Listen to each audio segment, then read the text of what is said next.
Welcome back. Where have you been? Well, I hope you've enjoyed your Christmas Day lunch. And of course, we're back again with a bit of a sort of generic look at what's gone on in the royal and, of course, entertainment year. Thank you so much for joining me. I genuinely mean that. I hope you're keeping well. Have you eaten all the Brussels sprouts? I still love the Brussels sprouts with bacon bits, do you? I know, apparently they're the worst. It's always the ones you like that are apparently the most fattening. Have you noticed? And tell me if this is true, by the way. I like a bit of gammon, right?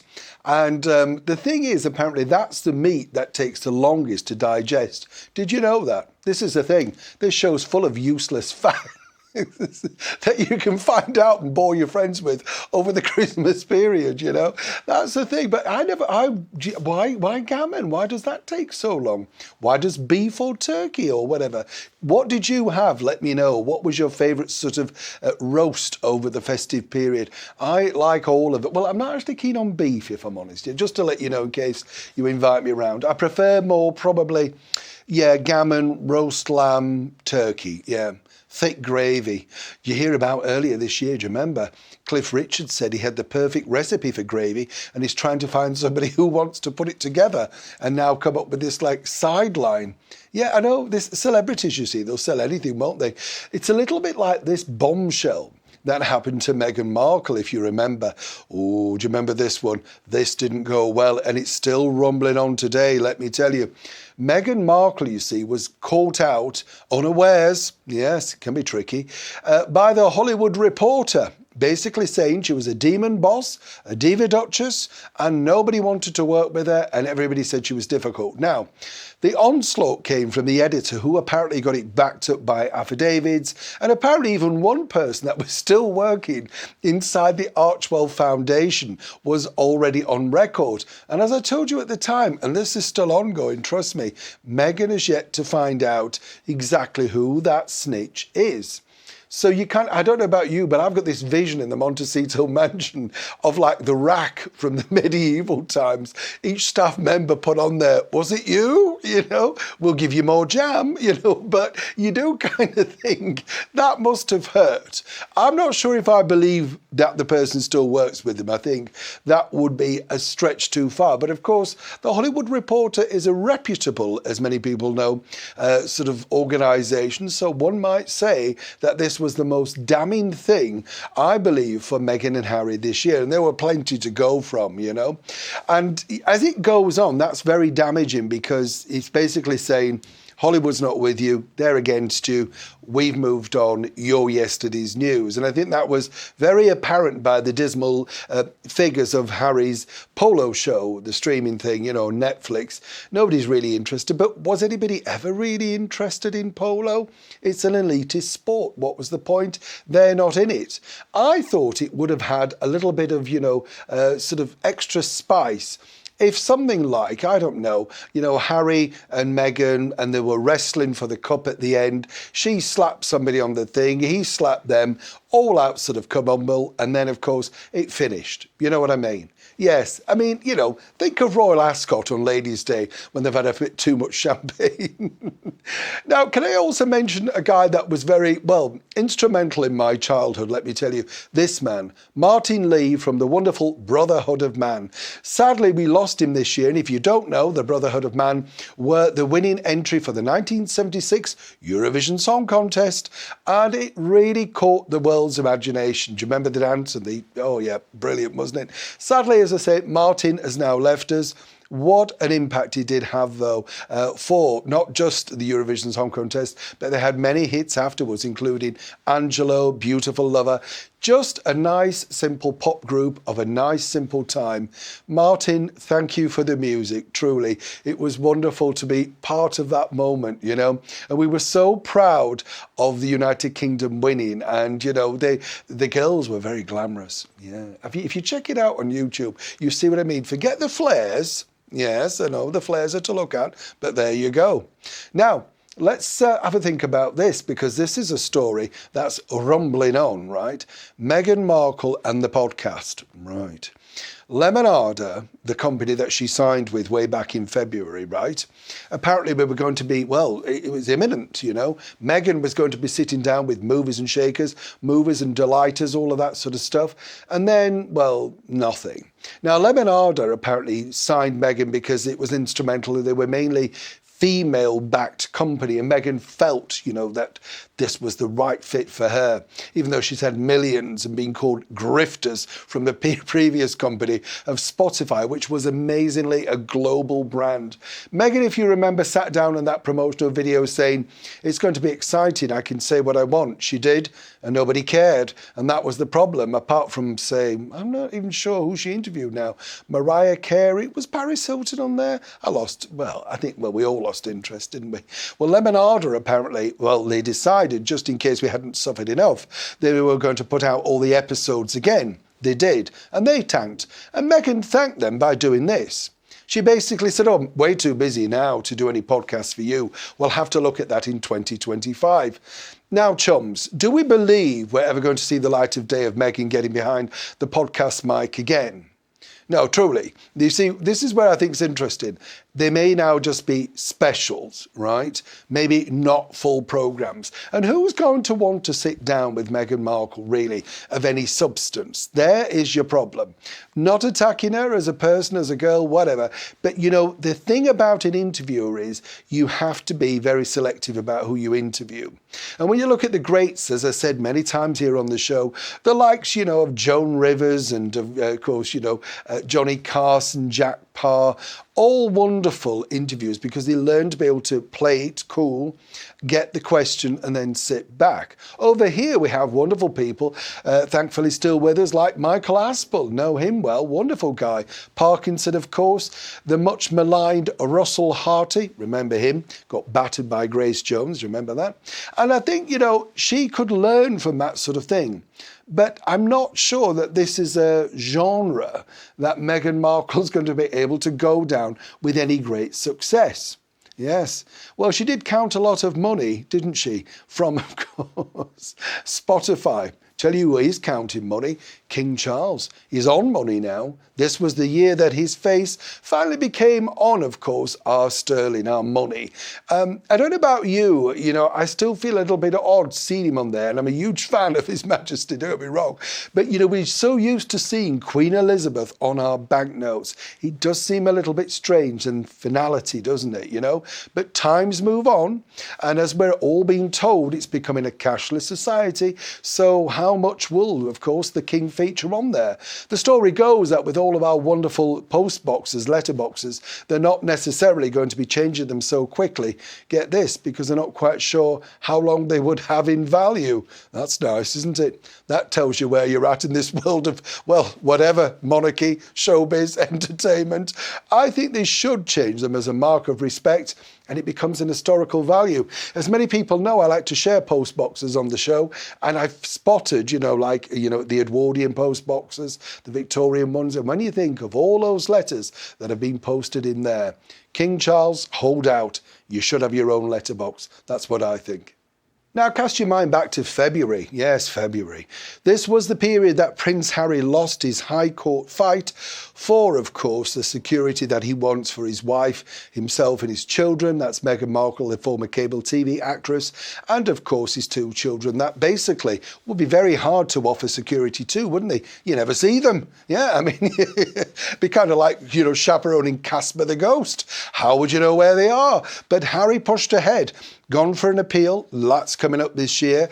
And I do sort of wonder, you know, exactly how this will play out on a more serious note, because I think that the public, we don't want to pay for it. Why should we? And there's already adequate security offered for as and when he comes back to the United Kingdom.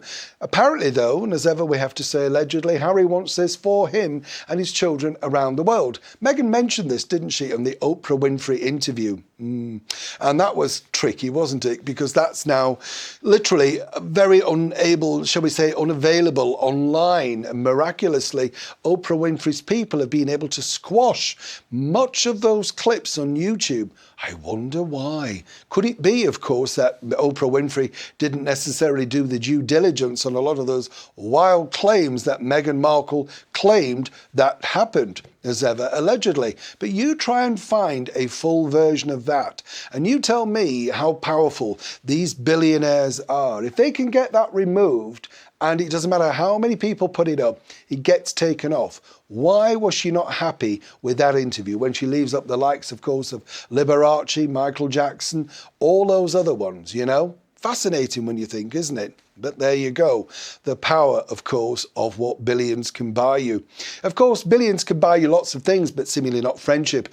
Only this month we found out that Gayle King hit 70. That's right. That is Gayle King, the friend, of course, of Oprah Winfrey. Been close for many years. Apparently, everybody should have a friend like Oprah. And apparently Oprah says the same thing.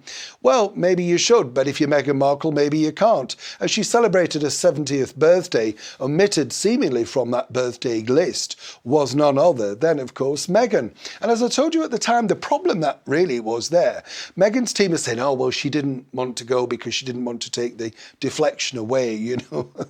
Right, yeah. And the thing is, of course, then, you know, Gayle King herself, you know, decided, well, it was actually Oprah Winfrey who decided who was going to be attending. So they had the likes of Brooke Shields, nothing like up to date, and of course, the chat show host Stephen Colbert, who was very disrespectful, in my opinion, to Catherine and William, the Prince and Princess of Wales. I went right off him very quickly. Worked with his team, very difficult, let me tell you. Very, very demanding. A lot of people work behind those big American chat shows. And here's the thing that I find fascinating is, if you think these people are all ad-libbing and everything, they're a team of writers, and even they can't make Colbert funny. Or am I wrong? Yes. Also earlier this year, Prince Harry, if you remember, on that terrible situation where we learnt that His Majesty the King had, of course, contracted the terrible disease that suffers for so many people, which is, of course, cancer. And we won't bring it up much on here because it's a holiday period. We need cheering up, right? But if you are suffering, God bless, and of course, good wishes from everybody on the channel. And the bottom line is, you know, that Harry zipped over to see his father. Story goes, though, it lasted about anything from 10 minutes to 40 minutes. Either way, I think, you know, you have to understand that Harry came over. If they really wanted to unite as a family, I think everybody felt that, yes, they should have come over together, collectively, all four of them, to show that there are no hard feelings. And in these difficult times, particularly of health, and we all feel like this, don't we? You want your family around you. But no, Meghan had to stay behind. Yeah. I mean, I don't know why they can't bring these children back into the United Kingdom. Very strange. But here's the thing. Would anybody recognise them? Unless you had them now pictured from behind, does anybody know what they look like? If they were stood right in front of you, you'd think, who's this? Because nobody truly knows what they look like. Well, Miss and Harriman, of course, he was the man, if you remember, that earlier this year submitted a picture to the National Portrait Gallery of Harry and Meghan. This was when she was going through her mahogany phase, right? She was so dark, if you remember, at that event in Manchester. She would have put Mr. Sheen to shame. It was just literally as brown as a berry. But now, you know, well, light as a feather, suddenly colours change, you know, whatever you're doing. Now, as I mentioned before, Meghan and Harry popped over to Nigeria for this fake tour. And the thing about this, what made me laugh, and, you know, this was very important. I'm being a bit flippant here, but this is very important, right? So they go over to Nigeria. Meghan announces she's 43%, not 42 and a half, not 42 and 3, 43% Nigerian, right? This shocked a lot of people. But what was interesting about this whole thing was they kept asking, you know, we'd like to see this, you know, we could maybe frame it, put it up in some library or, you know, a sort of big building in Nigeria. Allegedly, Meghan couldn't quite find, you know, the document, you know. Maybe she didn't pack it, the travel bag or whatever. Who knows? She might have wrapped it in a pair of old tights and the Samsonite, you know. But the thing is, nobody saw documentation. So they had this whole trip to Nigeria, and yet really based on, oh, I'm Nigerian. She was Maltese before, if you remember, but now she's moved on, right? Maltese, well, she could still be Maltese. I think we're all waiting to see at some point whether she's Yorkshire, South Yorkshire, West Yorkshire, who knows? We'll know, of course, if she starts saying bygone, won't we? But on a serious note, that Nigeria visit was something of a joke. I mean, whatever people think, what are they trying to do? What are they trying to put over? But of course, they dominated the headlines, gave us a lot of fun, and for that, truly, we have to be grateful. Also, a quick mention to the Duchess of York, who had a home health battle earlier this year, suffering from, of course, cancer also. A lot of people just, wipe over that. Lovely lady, Fergie, whatever you think. Not, she tells you the honest thing the way she is. What I like about her is at least she owns her own mistakes and she's tried her best. And whether you like it or not, she's standing by her man, the disgraced Duke of York, of course, Prince Andrew. And, as she said, I won't let him down. We could all do with a bit of Fergie in our lives, and literally she battled on, not wanting, of course, to get any sort of shine off what was happening with Catherine and, of course, the King. But, it was a tough journey. So God bless. And, of course, hope everything goes well for you, Sarah, in, of course, 2025. And everybody, actually, out there at the moment. Yeah, I hope things are going well for you. Are they? Well, you've dropped off already. We haven't finished yet. Come on, show a little bit more enthusiasm. It's not easy, Yes, keeping together on the day like today. Yeah, well, let me know if you've watched any of your favourite films over, of course, the Christmas period. By the way, let me share you this as well. Yeah, don't forget Christmas films. Sadly, earlier this year, we lost the celebrity hairdresser, Trevor Sorbie. Now, I didn't realise that actually I'm in the very elite area of Trevor actually cutting my hair. Yes. Now, Trevor was a lovely man. Great fun, I've got to tell you. I was in a TV show where they gave you this style makeover. What do you mean? And well, yes, it was many years ago, of course. But the thing is, we had this makeover and they brought, like clothes and all sorts of stuff. And he was doing the hair. And I didn't realise until looking up Trevor that he was the man that created the very specific bob, do you remember, for Helen Mirren, Dame Helen Mirren, I might point out, when she was in Prime Suspect. Yeah, he was the one that came up with that particular look. Lots of famous, hairstyles and stuff he did for people. Boy George, Grace Jones, Royals, yes. So I can actually say, yes, that Trevor's had his snippers round my locks. He was, as I say, lovely, lovely man. So sad, isn't it, when they go? Because in your mind, they're still the age they are, aren't they? That's the thing, yeah. Now, way back in March, this is long before, of course, he was re-voted in as the 47th president-elect of the United States, which happens in around about, 30 days' time now. That's right, Donald J. Trump suggested that Prince Harry could be deported, all thanks to his ongoing visa battle. You see, it all stems from the fact that he whittled off in his book about the drugs he'd taken in Spare, and seemingly very cocky about it, yes. And then people decided, well, let's have a look at your application form to be inside, of course, the likes of the United States. You see, rules and everything are very important. And when you think about it, the late singer Amy Winehouse couldn't go over to collect her Grammy, if you remember that. Kate Moss couldn't go and work there for many years. There were many celebrities, including apparently problems for the Rolling Stone Mick Jagger back in the day. So what makes Prince Harry very special? Well, Mr. Trump apparently is ready to cast his eye over that visa application form, no doubt making it very rocky over in the Montecito mansion. Now, what was odd was, and everybody really thought this, was the fact that, yes, Prince Harry and the Archwell Company Foundation, whatever you want to call it, donated a sizable amount of money to the daughter of the outgoing president, that is, President Joe Biden. We're not quite sure why, it's a bit vacant on that sort of thing. But nonetheless, you see, seemingly Joe Biden and the team decided that this particular case was now closed.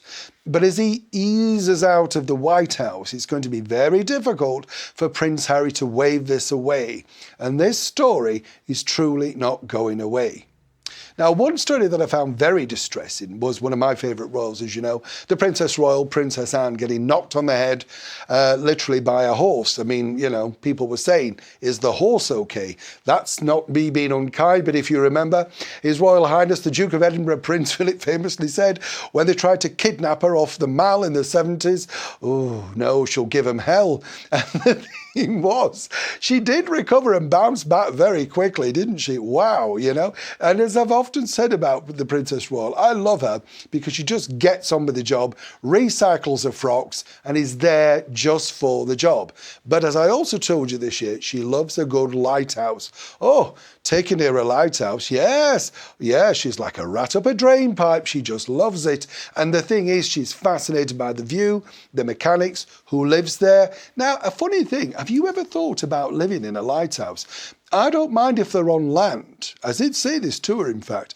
But the thing that would frighten me is in the middle of the sea, you know, where they've built it. What happens if it snaps off? Yeah. Well, I know streaming's down, no Wi-Fi, the works. But no, on a serious note, that must be frightening with the waves crashing up around you. But apparently, no, they move and they stabilise. She told me it all. I thought, it's all right, love. I'll stick to Flamborough Lighthouse, Withensea Lighthouse, quite a way in, a little bit safe, yes. Now, one thing that literally shocked the world was this. That's right. Pots of jam from Meghan. If you were one of the lucky recipients of this, 50 apparently in all, this was Meghan's jam. And as I pointed out at the time when it came out, I didn't necessarily see Miss Markle in a bathtub, did you? Crushing all that fruit with her feet, you know what I mean? Pocketing it up and then putting the labels on. If you were lucky enough, it was surrounded by lemons, a bit of old straw and a basket and a pot of jam. And certain celebrities, not all celebrities I might point out, had to gush about it on Instagram. This was part of Meghan's American Riviera orchard launch, and apparently we were going to be inspired by her lifestyle brand, and we're all going to buy into it. Very quickly, she went back to the evils of social media. Yes, and very quickly she got 500, then 600,000 followers on Instagram, and then it just plateaued because she didn't put anything out. Yeah, nothing. Well, no, nothing. She's too busy doing the jam. And then, of course, we were told there was going to be Prosecco and then perhaps dog biscuits. And, of course, their chum who was in the polo show, Nacho, well, he couldn't get enough of it, you know. Another chum said, breakfast is made perfect with the arrival of the jam. Have these people never heard of other jams? Now, counteracting, yes, was Royal Jam, not just from Balmoral, Buckingham Palace shop, Highgrove. Well, they started posting pictures of their jam, turned into jam wars by the royals. Now, I can tell you that I've had Highgrove jam. Very nice indeed. Little pricey, but very nice.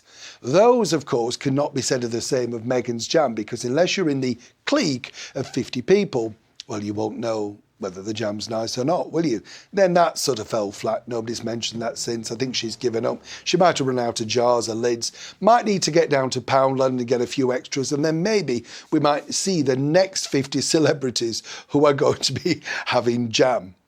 Now, one guy that we also lost this year, and I was lucky enough to meet him on a number of occasions, was none other than this man, Frank Farian. Maybe you don't know his face, maybe you don't know his name, but you certainly know all of the hits. He was the man, a German music composer, producer extraordinaire, up there with the likes of Giorgio Moroder, no less. And way back in the 70s, you were literally tapping away to the sounds of his music, like Boney M, Eruption, and so many more. You do remember Daddy Cool, Sonny, Rivers of Babylon, and of course, you know the one I'm talking about, yes, the Christmas song from Boney M. Everybody loved them because they were just sing-along songs. And Frank Farian literally did become the megastar. Of course, now, most people remember the, shall we say, slight indiscretion of the Grammy win with Milli Vanilli, which, of course, he was embroiled in because it was his voice on those tracks, allegedly. And the thing was, that really kind of brought down his empire. But for a time, Frank Farian sold millions and millions of records around the world. And I defy anybody, if they put on Daddy Cool or Sonny or anything like that, literally, you do think, wow, what great tunes. And they've aged very well. Yes, rest in peace, Frank. Now, in October, it appears that, well, there were big things happening over in the land of Montecito again, because Ashley Henson was stepping down as being the global spokesperson for Harry and Meghan. I mean, who's asking for anything from you know, this is what I love about people, don't you? Anybody asking for Meghan's advice on anything? No, I don't think so. But anyway, she was a global spokesperson, but she set up her own company now. And very quickly, of course, things went from bad to worse, because literally within a week of her launching her own company, Meghan had to be prized off like Bostic from a red carpet where she seemingly refused to leave. Now, Meghan, when you get her on a red carpet, literally is like one of those people with super glue. She just doesn't want to go. This is a happy place. This is where she wants to be. But apparently she's looking for big clients, and big clients are going to be impressed apparently as to how she's maneuvered and, you know, taken the landscape of the success of the media that has been Harry and Meghan. Now, there's no denying, Ashley, I have to say, you've managed to get them in the newspapers, but really, is it for all the right reasons? But apparently, as I say, going to be clients now independently, and she's going to be navigating the very difficult, choppy waters coming up next year, of course, when they go over to Vancouver for the next part of the Invictus Games. Yes, that's still going ahead. One of the saddest stories for me this year, and I think it just touched so many people's hearts, was the terrible atrocities up in Southport in Merseyside. You know the story. The young kids were there for a Taylor Swift dancer concert and stuff like that. Awful thing happened. Right now, the trial comes out next month. But one of the most moving things that I was told from the palace side of things was when Catherine and William went to see the parents of the victims, and it was, you could see actually etched on Catherine's face as a young mother herself. You know, it's just an horrendous thing, isn't it, to do? And people say to me, you know, a lot. You know, this is what I try and say to you, friends and chums, is that, you know, people say, what good is the monarchy? Well, King Charles went there also. And people had a go at him, you know, saying, oh, you know, he's laughing and joking away. Look, he's there. He's made an effort to go and see these people, which was far more than our disgraceful Prime Minister, Sir Keir Starmer, did. He went there, spoke to nobody, spoke to no public, put a wreath down and left, almost like he ticked a box and moved. I mean, horrendous. And there's a very much an investigation going at the time of this recording to find out exactly why he was so disrespectful. Truly was. But back to Catherine and William. I thought they did a terrific job, as did His Majesty the King. And to me, when they go and visit places where it's very difficult, you know, whichever way, and you come away thinking to yourself, well, you know, what have they done? They cheered them up in that moment. It's very, very difficult. It's a fine line working out exactly how do you do that? You know, what do you say? And Catherine clearly was very, very emotional. You could see that she got emotional beforehand and apparently did so afterwards. So with everything that's gone on this year, and those are the big pivotal points of atrocities and murders and all that sort of stuff, and we won't dwell on that. But the bottom line is, you know, it's always good to spare a moment for those people that really started the year and sadly through no fault of their own, lost someone, and it affects literally everybody. So from everybody on this channel, again, I'd like to thank the King, Catherine and William, the Prince and Princess of Wales, and His Majesty the King for taking the time out and showing our disgraceful politicians what's really required in times of need. I'm sure you'll all agree. On a more positive note, the year virtually ended, well, very well. For, of course, the King and Queen, they went over to Australia to great acclaim. I mean, it was just everybody, oh no, it's not going to work and all that. Do you remember the lunatic woman that came in shouting, not my king? She did them all a favour. Everybody was more interested then, you see, because suddenly they're thinking, who's this lunatic coming in, you know, waving around. And have you ever noticed it? Oh, they always look, don't they, like they've escaped from some kind of an asylum. You know, they're never coherent. They haven't got a good argument. It's like, oh, you're not my king, you know, right, you know. And the thing was that really set everybody off. Everybody now looking at the clips, the footage, and what really came out of all of that was the fact that the monarchy is very secure out there over in Australia and for the rest of the Commonwealth. Whether you're a fan of the royal family or not, what you have to remember is they do a lot of good. They represent us on the world stage. And some might say this was exactly what Prince William did when he met only earlier this month none other than the incoming President Donald Trump. This sent shockwaves over in Montecito, as I told you, simply because Prince Harry and Meghan Markle, how could you meet this man? Literally, no, arch enemy, of course. Now, William was there, represented His Majesty the King at the reopening of the beautiful Notre Dame Cathedral in the very heart of Paris. Recommended if you get a chance to go and have a look round. Wonderful place. However, that meeting really resulted in quite a lot of things, which I detailed with you over the year, as you know. And when you think about it, I thought William looked incredibly statesmanlike, and you could understand that he's now becoming more and more featured as that sort of role. Let's not forget His Majesty the King is very sprightly, still got a lot of energy, wears Camilla out on a regular basis, you can see that. She's thinking, goodness, I could do with a sit down here, But of course the King, now we know, don't we, that he's having half an avocado now every day for lunch. I think I mentioned it before. If you don't want the other half, sir, just send it down. I'll have that with a bit of Mary Rose prawns in it. Lovely. And finally, what can we look forward to in the royal year? Well, more of the same. As we know, there's going to be more and more scandal, more and more fun, and more good works. Naturally, we just all wish the royal family the very best for the festive season and, of course, the forthcoming new year. We'd like to see a lot more of Catherine, the Princess of Wales, and fingers crossed that will happen in the fullness of time. And we wish continued health and success to His Majesty the King and, of course, the Duchess of York. Likewise, I would say to you, thank you so much for taking the time out to join me.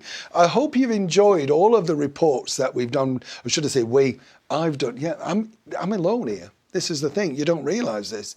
I know, well, if you want to come and give a hand and you see me out and about in London or Yorkshire or up and down the United Kingdom, do come up and say hello. I have a flask. Yes, I've got a bigger flask now. People have noticed that. So there's a few more pots of tea in there. I don't mind sitting on a bench and having a gossip. There's nothing wrong with that. You'll bring the biscuits. Well, I still am on jammies, as you know, jammy dodgers, but the price is going up, so we're having a think. Could be ginger snaps, yes. I know, well, they do stick in your teeth, but there's the problem, isn't there? But truly, if you've enjoyed the channel, please like and share. Comment respectfully, be kind to each other, and all I can say is thank you so much, as ever, for taking the time out to join me on our very, strange, if you like, look back of this year. Neil Sean in the very heart of London.